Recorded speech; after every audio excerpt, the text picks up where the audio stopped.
What if I told you that the glittering Victorian era on planet Swingball was merely a facade, hiding dark secrets and power struggles?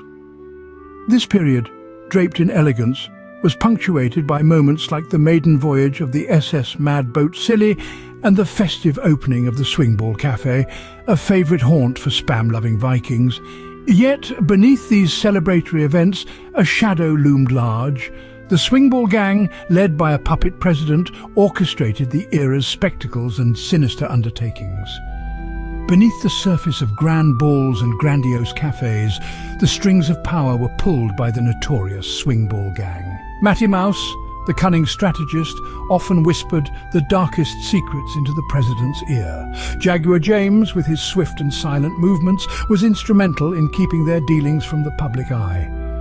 Aladar, the Brain, devised economic plans that perpetuated their control over the Swingball markets. Timmy Termite, small but mighty, burrowed into the opposition, undermining any threats to their power. Stallion Sam galloped through the legislative hurdles, ensuring laws favoured their clandestine operations. Lastly, Christopher Cat, with his 9 lives of experience, managed to keep the group united and unscathed by external threats. While the president delivered speeches, the Swingball gang orchestrated the true governance behind closed doors. How did swingballs, the prized commodity of planet Swingball, become a symbol of exploitation? Once a symbol of prosperity and joy, swingballs turned into dark tokens of oppression as the Swingball gang employed extensive slave labour for their harvesting. The economics of swingball harvesting were simple yet brutal. Immense profit for the few at the expense of the many. The gang, comprising notorious figures like Matty Mouse and Jaguar James, reaped fortunes from this trade.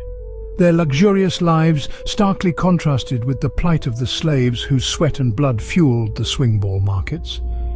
Meanwhile, Stefan Slug pursued ping-pong balls, a less lucrative but ethically fraught endeavour, highlighting a stark dichotomy in the underworld of planetary trades. As swingballs enriched the few, the many suffered under the harsh yoke of servitude. Amidst the opulence, a sinister figure lurked in the shadows of Planet Swingball's cobbled streets. This chilling spectre was known only as Matt the Ripper. His targets were always the same, those unfortunate souls found clutching ping-pong balls. As night descended, whispers of Matt the Ripper's latest deeds would ripple through the streets, casting a pall over the evening's revelries. No one knew who he was, his identity shrouded in as much mystery as his motives. Was he acting alone, or was he an instrument of a darker, more sinister force within the Swingball gang?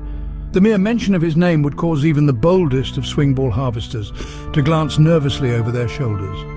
The fear he instilled was palpable, a stark contrast to the public displays of joy and abandon that characterized the era.